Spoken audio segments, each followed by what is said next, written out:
আসসালামু আলাইকুম।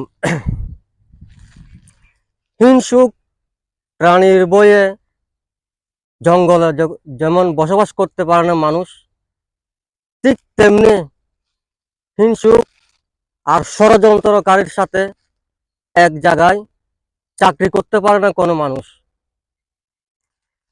সেই ভুক্তভোগী হয়ে অনেক মানুষ চাকরি হারালো, আর ষড়যন্ত্রকারী সেই স্থানে নিজের কর্মের প্রমোশন বাড়ালো।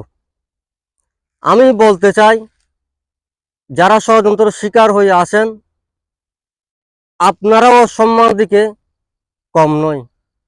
সততার জয় আছে, ধৈর্যর জয় আছে।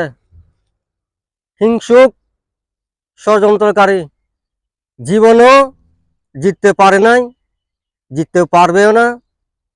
তারা ইনশাআল্লাহ হেরে যাবে, হেরে যাবে, হেরে যাবে। সেই বিচার রব্বুল আলামিন আল্লাহর কাছে দিলাম। একদিন ষড়যন্ত্রকারীর বিচার সেই আমার মালিক, আমার রব করবে ইনশাআল্লাহ।